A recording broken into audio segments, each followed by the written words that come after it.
listening to Your Secret is Safe with Me, non-judgmental talk about infidelity with Dr. Marie Murphy.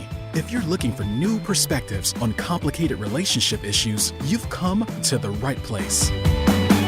Days go by, they're crawling by. Hi, everyone. I'm Dr. Marie Murphy.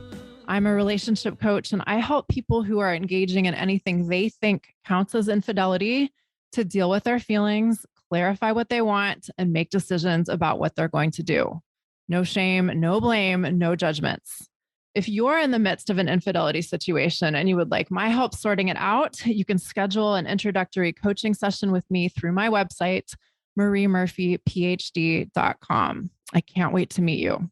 Today, I have the pleasure of talking with Jessie Susannah Karnatz, aka the Money Witch. Jessie Susannah brings capitalism critical, shame-free education to healers, hustlers, and creatives in order to catalyze change in their financial lives. She believes that healing our finances will bring blessings to our lives, our lineages, and our communities. She offers education, money magic products, and intuitive financial coaching online and in the Bay Area, which is unceded Ohlone land, and does it all with impeccable business lady style. You can learn more about Jessie Susannah's work at moneywitch.com and also in a lot of other places like Instagram and YouTube, and all of those details will be in the show notes, and I will also have her share those with you later. All right, Jessie Susannah, thank you so much for joining me today. Thank you so much for the invitation. It is always an honor to be invited into people's intimate sphere. And I always think of money as being like a very intimate sphere, but I feel like this is kind of double, right? 'Cause it's like Yes. money and, personal relationship. And there's just like a lot of intimacy. So thank you for inviting me to speak with your people. And thank you to all the people out there listening. Yeah, I totally agree. I mean, it's like we have so much like stuff around money collectively and sometimes individually as well. And we have so much like loaded stuff onto infidelity and whatever that may mean for us. So yeah, it is kind of like an extra special topic today. Yeah, 2 scoops. Yep, 2 scoops, exactly. 2 scoops of fun. So as you and I were kind of like chatting about things before we got on the air today, one of the things I was telling you is that in the context of my work with clients, money comes up in a lot of ways, but one of the bigger themes is that when people are considering leaving a relationship where, the finances have been intermingled for quite some time, there can be a lot of hesitation because of the money. And for some people, it's like, well, and obviously like there are many things, and I'm just going to give a couple of examples here, but for some people, it's like, well, I've made all the money in this relationship and I don't want to give any of that up. And the thing that is so interesting, of course, is that some of the folks who say that to me have relatively abundant resources. And by that, I mean like multiple homes, quite a bit of money in the bank, like stocks, companies, like relatively speaking, a lot of assets. And then on the other hand, some people who say that are, pretty much living paycheck to paycheck. And the thing that I'm sure you see a lot of is that it's not really about how much money we have. It's about how we relate to our money. What do you think about that? Well, it's both. Sure. Right. Sure. It's sure. But I think the takeaway from that is that, oftentimes when we don't have enough resources, we think, well, when I have enough resources, like my problems with how I relate to money won't be there anymore. And, you are hitting it on the head when you say like, actually, a lot of these issues, scarcity or whatever it is, right? Like they exist across the asset having spectrum and the class spectrum. Yeah, for sure. How do we relate to our sort of fear, shall we say? I mean, that's one of the emotions that comes up, right? Our fear of losing what we have when objectively speaking, it might be fair to say that we have a lot. I want to backpedal just one moment because I feel like when we're talking about this idea of like thinking, oh, well, when we get to XYZ place, like then we won't have problems. I feel like it really intertwines with um, a lot of what's coming up in sort of like a divorce or a breakup or even thinking about it, right? Because it's all sort of intertwined with this like, well, I thought when I got XYZ, or, I thought when I got this relationship, or when I got married, or we had kids, or had this life I imagined that how I felt would shift, right? Or like I would Yeah. find a sense of satisfaction or something like that. And often being like, oh, well, I'm still here with like all my problems. Maybe there's like new problems, or, like all those red flags from the beginning, like didn't actually go away once we like built, this foundation and this picture together. So there really is like, a connect there that I Mhm. think is really, potent and interesting. I think the fear factor is so present in both because it's like, I don't, it undermines our sense of like knowing and self-trust. I think Mhm. to be like, oh, we've gotten the things that we wanted, but we feel terrible. So maybe we didn't really know what we wanted, in the first place. And if that's true, then like, what the hell are we even doing? Yeah, And yeah, yeah, everything yeah. sort of starts to unravel, right? It's like that tower card moment. Like, Yeah. okay, are we going to go with it and find the new thread of authenticity or not? But circling back again to like, how do we deal with the idea of fear and scarcity when there is materially enough? Um, that's the whole premise of my work, right? Because it's like it's about the relationship, the peaceful relationship with money, like what's going on in your relationship with money. Um, and scarcity, I love the book. The author's name is Victoria Castle, and the book is called The Trance of Scarcity. Ooh, I haven't heard of that one. I'm gonna look It's that up. an excellent it's book on scarcity. And my working definition of scarcity and abundance comes from that book. So, the money witch interpretation of her definition is scarcity is there's not enough, I'm not enough, or things are for other people, but not for me. And I think when there's that feeling of like there's materially enough, but it feels like there's not enough, there's gotta be some willingness to dig a little deeper into some of those adjacent thoughts, right? Like, is Mhm. it the feeling that like I'm not enough? It's a fear that you won't be able to survive. Um, it's that kind of like fear-based hoarding, really. It's like that bunker mentality. Um, Let's talk about that. If yeah. you don't mind me pausing you there, I'd love to dig into that because Mhm. for some people, I hear it manifesting as fear, and for other people, it manifests as resentment. Like, I don't want to give up. Obviously, all of this language is really loaded. Like, I don't want to like divide what we have with this other person who didn't technically like earn this money in our relationship. And again, we'll talk about this like in the context of situations where resources are relatively limited momentarily. But right now, I'm talking about where there's definitely enough money for everybody to eat, Mhm. Have a caviar if they house. so choose. Yeah. Like have a like roof over their head, etc. Like it's not like what we're talking about here is like how are we going to survive? This is like how are we going to rearrange our lives, right? How are we going to redefine what's comfortable for us and what's acceptable for us? And I think, this like fear and resentment thing, they go hand in hand, but I'd be interested in hearing how you see that relationship. The resentment piece, honestly, I am divorced. I'm a like 10 years, well, I'm a 10 years separated, not yet divorced person.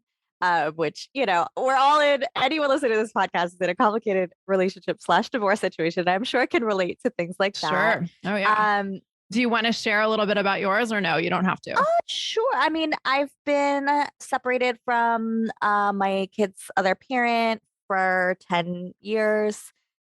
We did not, it was not very amicable. And we've had a difficult negotiation process. And so we've gone through many rounds of mediation or court or whatever. And for me, what kind of happens is like I spend however much energy I had, in that new wave of like, let's get this done, like let's get this paperwork done on whatever that process was. It's generally exhausting, triggering, etc. And then, we resolve whatever the immediate urgent issues are. And then it's kind of like, okay, I need to actually go back to doing these other things. And the final paperwork doesn't get done. But we get closer and closer and closer. So hopefully this year. May it be this year. Yeah, may it be this year. We're definitely separated. But, I did experience resentment in my divorce and financial resentment. I was on the flip side of that, right? Where like I had been the person who got pregnant and had the baby and stayed home. We separated when my kid was a little bit before 3. And, he had gotten a degree and, while I was pregnant, blah, blah, blah, blah, blah. So, but I did have a lot of resentment. And my mother actually gave me the advice that I felt like has really helped me. And it does have a financial aspect, which is she just basically said, you made a bad investment, cut your losses and move on. That's it. Love it. Yeah. Oh, yeah. Just like, if you stay in that resentment on either side, then you will not have closure. And not having closure is like operating in the world with a gaping wound. Yeah, absolutely. And you will give up so much time and so much life energy, life force. Yep. Trying to fill that open wound. Yes. Like trying to the hungry fill ghost and will find never be closure. satisfied. Never. Let me jump in and say something that I think is super important. And you tell me what you think of this. Closure is something we create for ourselves. That's my take. Oh, Right. I mean, especially in a relationship. Yeah, you have to. I actually, in my dating life, have really leaned way heavily into that. Like, mostly just being like, I'm not even going to try to get closure with people anymore. Yeah. I love it. Because it's often just bad. It's just bad. It's like being dragged. I don't know. It's like dragging your nervous system from a truck or something, just like a gravel road.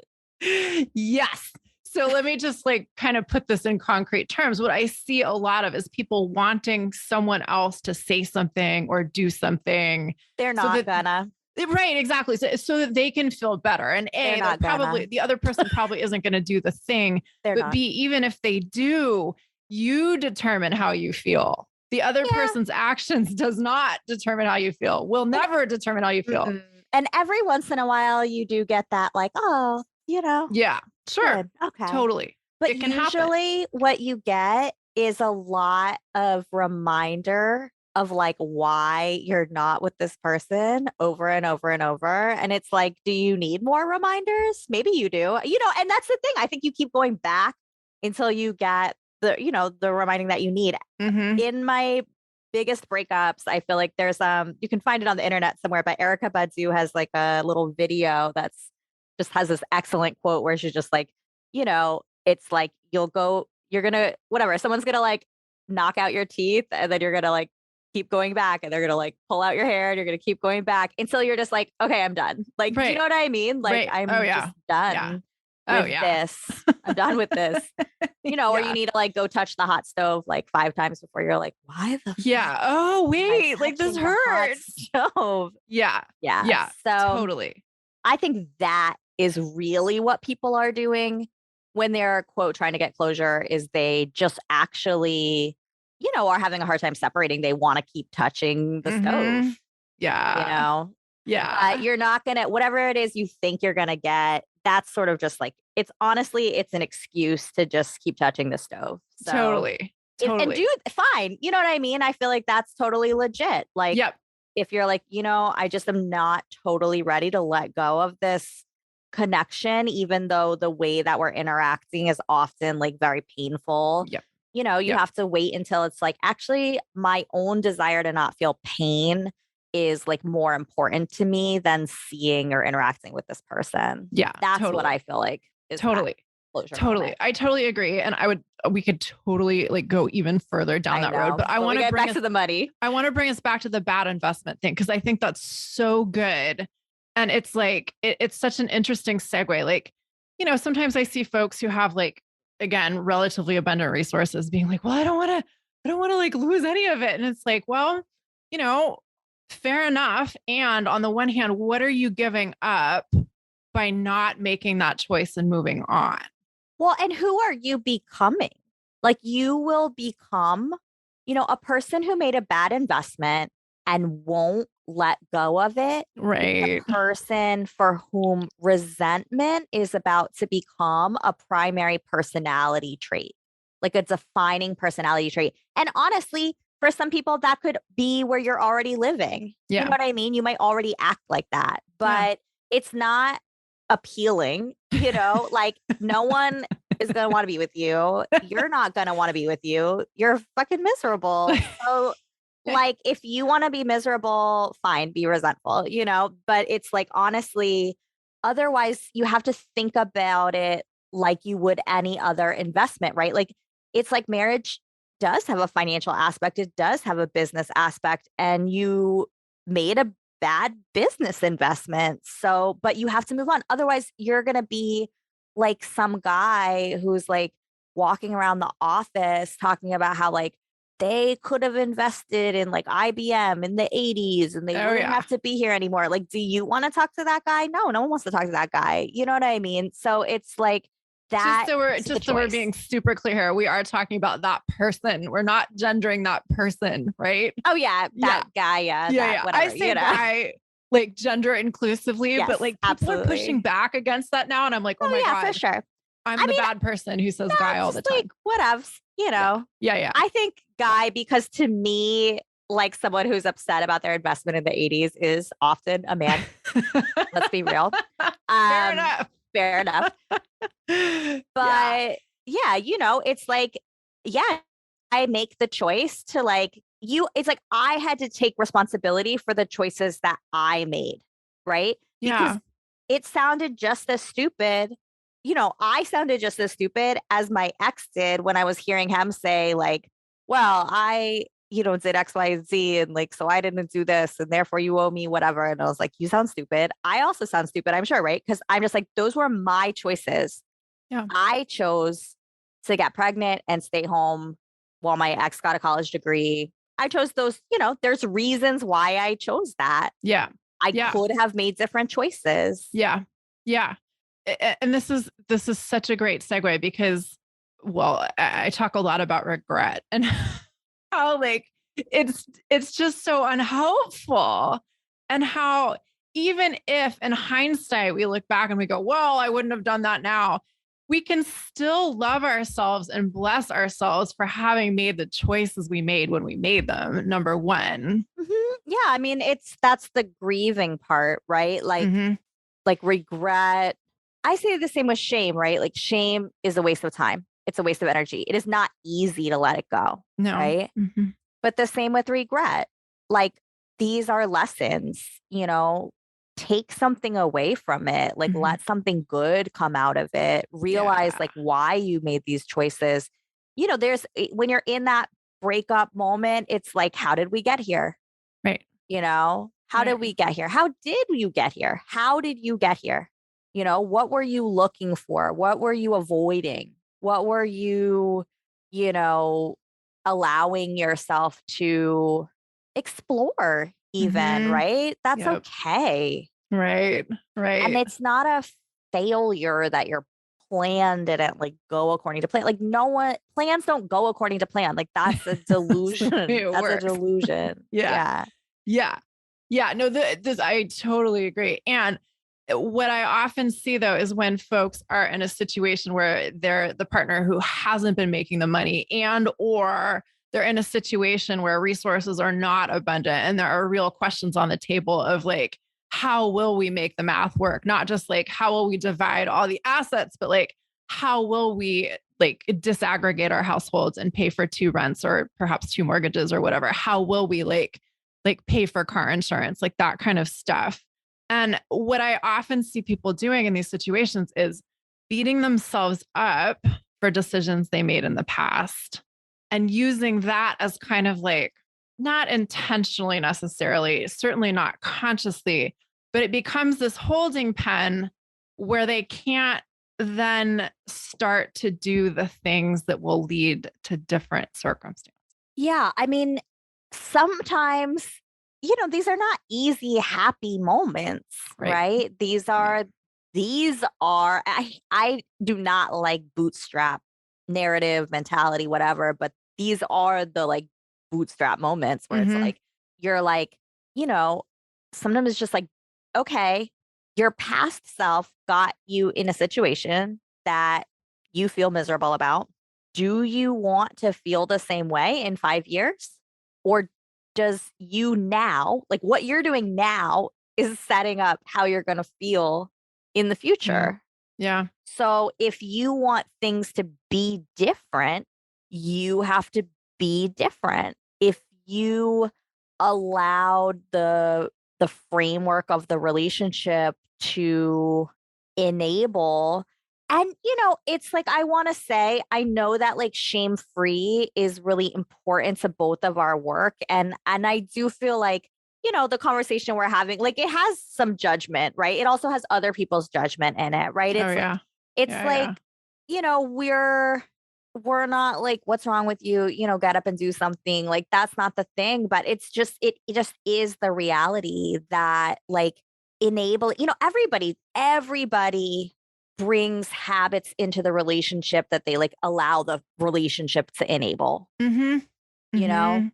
that's just Be part a of little how it more works. concrete about what you mean by that, because I can guess what you're thinking. Yeah, if I'm gonna keep it just financially, right? Like, Yeah. I'm like, okay, if you're a person who like didn't really love like dealing with the money aspects of things, and then you kind of get into a relationship with somebody who is a little bit better, often in relationships, there's a money person and a not money person. That's just true in a lot of relationships. And a lot of times the money person feels resentful because they weren't even like totally the person who wanted to be the money person. They Right. just happened to be like a smidge better or like a Right. smidge more willing to Right. like be the money Right. person, right? Right. So that happened. You allowed that to enable your avoidance, right? Because not only then were you like avoiding it, but like literally someone else is taking care of it, right? And then you're like, okay, now I'm looking at having to do this stuff for myself. Maybe I don't have credit. Yeah. Right. Maybe I, don't have assets that are like separated out into my name. Maybe I don't know what the landscape of like, our assets and liabilities look like. Maybe I don't know how to, file a tax return Right. or whatever. Right. And honestly, again, bad and bad, that's your bad. Like, okay, and it's an enabling, and it's okay. But that's the thing. It's cutting your losses and moving on. Can I just jump in and say something really quickly? Mhm. Here's what I think I understand you to be saying, but I just want to make this really clear. And of course, I want you to correct me if I'm wrong. But what I hear you saying is like, if you got into a pattern of like, not only being the person who isn't really active in engaging with the finances, but that also means that you just like don't know a lot of things. That is your choice. And you've got to be able to own your choice, and you got to be able to own your inactions. And yeah, that's gotten you to where you are, but there's nothing wrong with you for having done it that way. The question now is, what do you want to do now? Yeah, what do you want to do now? And the avoidance, like, just I think going to like the root of like what is it that was causing that to happen anyway, right? In this case, it's like in avoidance, like wanting to be in avoidance of your finances, and maybe you were even a financially avoidant person before you got into the relationship, right?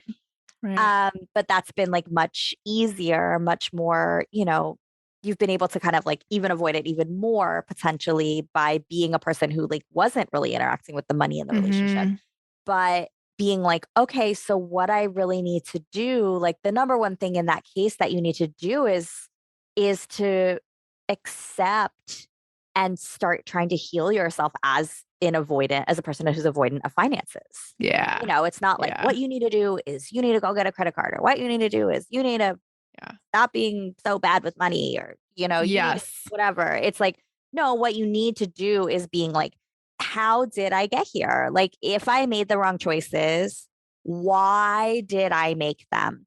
And taking the other person out of it, right? Not I made them because they said this, or they did this, or they made me do this, which it's like abuse is different and legitimate. You know, like I do have experience with, you know, emotional abuse, psychological abuse in relationship. Like I understand that. But for me, it was even like, what was it in me that was attracted to, or like, what was I trying to fill? What was the wound, the thing that I had a lack of closure on that I was trying to fill by even being attracted to a person who's controlling? Right. You know? Yeah. So it's like, why did I make this choice to give up, you know, financial control? Maybe it was financial avoidance. Maybe it was conflict avoidance, right? Like this person wanted to do it like this, and it was easier not to argue with them. So, you know, and then I liked how my life was, so I just let it go. Yeah. And usually, right, and this was a huge thing. I remember when I got divorced, thinking back to all of the things that had happened in my relationship where I was like, oh, this is a red flag. This is a red flag. But I literally, truly, even at the time, I knew they were red flags, but I was like, I'm never going to have to deal with this because we're getting married forever. Right. So it's like they're kind of like, oh, this would be a red flag. Like if we were to break up. Yeah. You know, and I do remember specifically, there was a time where he was like, if we broke, like, I don't really like to be friends with my exes. Like if we broke up, like I wouldn't want to be friends. And I was like, to me, that's a red flag. Different people have different ways of being, but for me, that was a red flag. But I was like, literally in my head, it doesn't matter because it's not going to be an issue. Right. So all of the things that you were like, well, this isn't going to be an issue. They're all still there. They're all flaring up, you know, but you have to really be like, how did I participate? And then those major themes that start to arise, you have to kind of go to those first to start healing, right? Like, how did my conflict avoidance lead me to give up so much power? Yeah. You know, how did my avoidance and denial of finances, my historical discomfort with numbers or just with capitalism or whatever it was, you know, or if you were in a situation maybe where you came from like a poor class background and then you get married to someone who's like making a lot of money and you feel uncomfortable really taking ownership of that, or like being in a cross-class experience, it's like maybe you were just like, well, I don't want to be involved. I can enjoy the lifestyle, but I don't really want to get involved. Makes me feel weird. There's too much discomfort there. Okay, how did that choice lead to a situation where you have, you know, disempowered yourself, right? Found yourself in a disempowered place. Yeah. So I think finding those root issues, those root discomforts of how you even landed here is, and then giving them some love. Yeah. Giving them some healing, right? Because it's never about beating yourself up. Yep. These are unhealed parts of yourself, and being like, you know, they're inner child pieces too, right? So being like, why did you do that? You should have done XYZ is like never really an effective strategy. No. Yeah. I always say you can't shame yourself into making positive changes. No, you can't bully yourself. No, you can't bully yourself. Yeah. And it will actually slow down and deter you from, you know, self-help, self-healing, self-wellness work, because you will subconsciously begin to associate that work with getting verbally harassed. Oh, yeah. Ugh. Even if it's happening like inside you. Yep. It's you're doing it to yourself. You're doing it to yourself. And I've known people, I mean, I had a client who's a literally empathy therapy specialist, right? Like she's a therapist who like works in the field of like radical empathy. That's her practice. Yeah. And then we were doing budgeting work and she's like, you know, there's this voice that comes up. It's like a coach, you know, and he's just like, why are you doing it? Like, kind of like mean teacher vibes. Oh, Why are yeah. you doing it like that? Yeah, yeah, yeah, yeah. Why'd you make that mistake over there? And, it just was like a very clear example to me, like these things could happen to everybody, right? And it's like, Oh, yeah. the lack of capacity to be like empathetic to herself. Yeah. Oh, for sure. I will tell you, I have all these stories about like how my parents were around money. And, they like did and said the things they did and said. And like the thing is, though, I'm the one who's now, or not so much anymore, but for a long time, I was the one repeating all the things they once said, or as I imagined they said them to myself. And I'm like blaming them for all the things they said and did when I'm the one who's saying them to myself as an adult over and over and over again, as if I can't escape the narrative, which of course I know I can escape. But, sometimes we just get these like mean money voices in our head and we don't recognize that there are alternative ways that we can speak to ourselves and guide ourselves. Yeah, I think like identifying the voices, seeing if you can minimize them, seeing if you can like work on trying to kick some of them out. And if not, or in addition, trying to introduce some more compassionate voices, right? Or noticing if there are some compassionate voices that are quieter and kind of getting yelled over by the other voices or getting told to like shut up, But sometimes it's worth it to like introduce a sort of like inner social worker, inner advocate, that's just going to be like, hey guys, like I hear that you're angry about that, but Jessica's really doing as good as she can right now. Yeah. Let's Yeah. see if we can build on her strengths. Yeah. Yeah. Okay. On that note, I really want to make sure that we touch on questions about, how to, let's say we're a person who doesn't have a whole lot of spare change in the pockets. The bank account may be pretty low and we don't have like 7 houses to divide up. And we're considering, leaving a relationship in which we've been the person who's been like, taking care of the home, taking care of the kids, whatever. How can we be both brave and pragmatic in a situation like this? There are the realities of the world, but we also get to decide how we want to navigate them. What's your general message about this, about being in this situation? I mean, I've been in that situation. Yeah. So I feel like it sucks. It'll suck. And then it'll get much better. Like your life will get really hard, but maybe also kind of amazing and cool. And then it will be so much better, because it will be yours and you will be building like so much self-esteem, Yeah.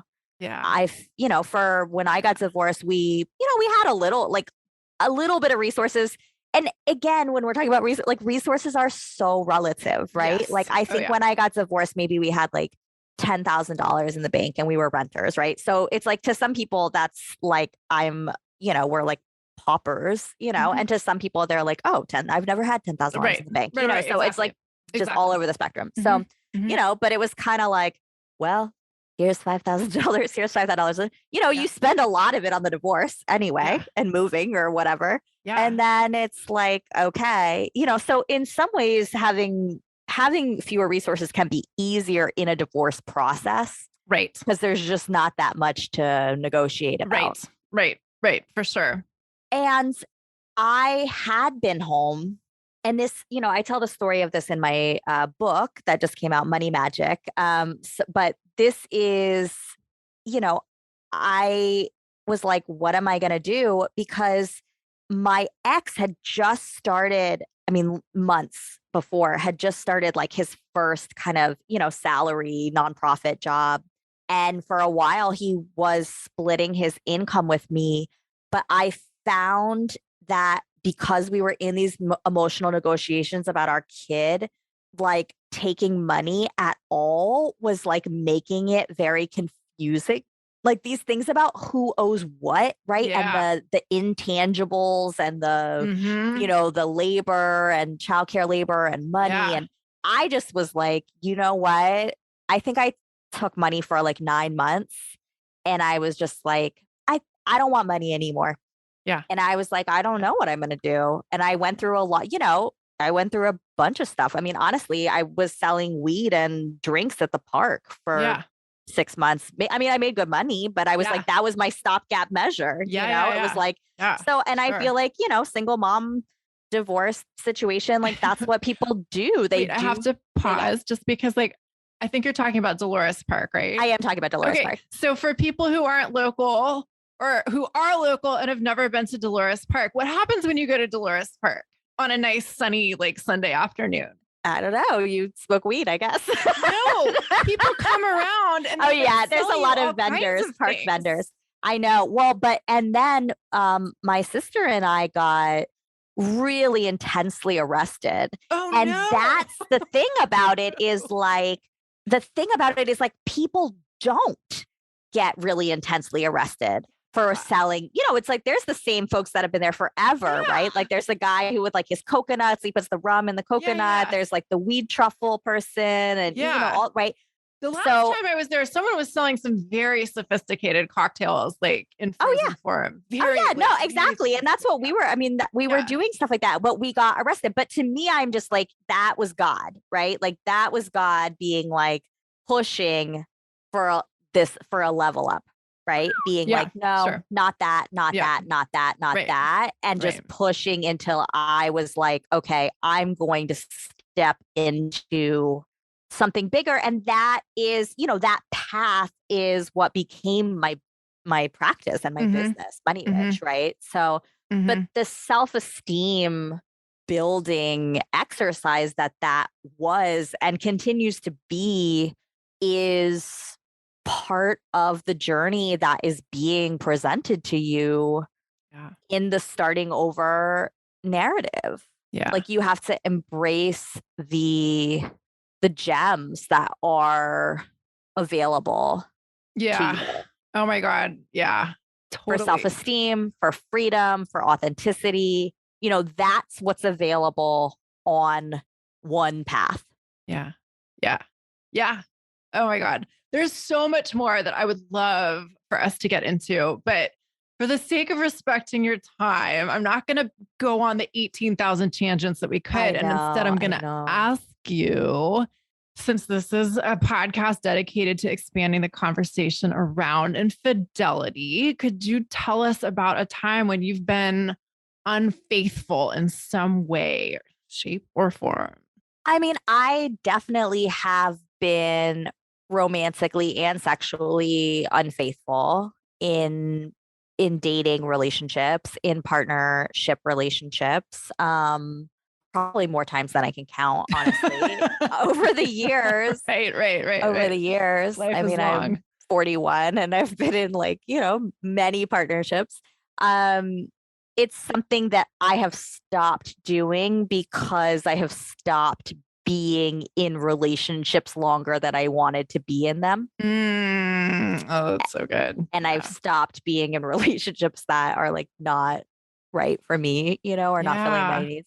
Also, over time, like I just, as a queer of a certain age, I'm just like, well, I've kind of done a lot of stuff. So it's not as like compelling anymore. I'm just like, I've talked to people. Like, a lot of them, they're not as shiny as they seemed at one point in my life. But yes. But I think like when that question came up, I was really thinking about just faith, right? Like unfaithful, not full of faith. And it led me back to that story that I was literally just telling, right? Where it's like I am a spiritual person, obviously, like Money Witch, like I have a spiritual practice as the large part of my business. And to me, faith is like trust in something that you can't see tangibly, in that moment. And I think about all the times in my starting over practice and path where I like just have thought that the next thing wasn't going to come, or it was going to be impossible, or I couldn't get it, or, it wouldn't come. Yeah. Like it just wouldn't come. It wouldn't make itself known to me. But, and those are times that I felt like I forgot to be full of faith. Yeah. I Oh, that's forgot so to be good. faithful. Yeah. Yeah. Oh, yes. Oh my God. Amazing. Okay. Tell everyone all the things you want them to know about like what you do, where they can find you and about your book and all the stuff. Okay. Well, everything springs forth from the well of moneywitch.com. So if you forget any of these little things, you can find them there. My most recent and biggest thing is my book from Chronicle Books. It came out in March 2000. What are we in? 22? The year of our lovers, the lovers tarot card. Yeah. It's called Money Magic, Practical Wisdom and Empowering Rituals to Heal Your Finances. And it's based on a 7-step system to heal your finances, to heal your relationship with finances. So if any of this is resonating, you're in that fear place, you're in that scarcity place, you're in that avoidant place, you're in that fear hoarding place, you're in that, not wanting to let go place. I really recommend my book, obviously, but it really helps you take a look and kind of like walk through a plan and a path for how to see some movement forward. I also would recommend to the listeners of this podcast, specifically on my on the books tab of my website, if you go all the way to the bottom, there's a free zine that I did with a domestic violence organization in North Carolina. And as part of that, we made this wheel of financial empowerment, right? Because a lot of times that's what we need in this starting over moment. Like, how can I find myself feeling empowered, right? So that's a free resource that I would say like might specifically be interesting to people who are listening to this scene. Cool. You can find me on Money Witch or on Instagram at money.witch. You can find me on YouTube. A lot of stuff is going to be coming out later this year. I've got a bunch of new content. I'm on Twitter. I don't get very active over there because I don't get enough dopamine hits, honestly, to feed the beast. I have online courses on Teachable, everywhere, man. But Right it's all on. at moneywitch.com. Awesome. Again, Jessie Susannah, it's been a pleasure. Thank you so much for talking with me today. Thank you. I really do hope that, or actually, let me be full of faith and say, I feel completely sure that, this conversation will fall on the ears that it needs to fall on. Yeah, I like that. Thank you all so much for listening. If you have enjoyed what you've heard, we both would love it if you would head on over to iTunes to rate and review the show. Until next time, bye for now. Thanks for listening to Your Secret is Safe with Me with Dr. Marie Murphy. Make sure to click subscribe to get updates on our latest episodes.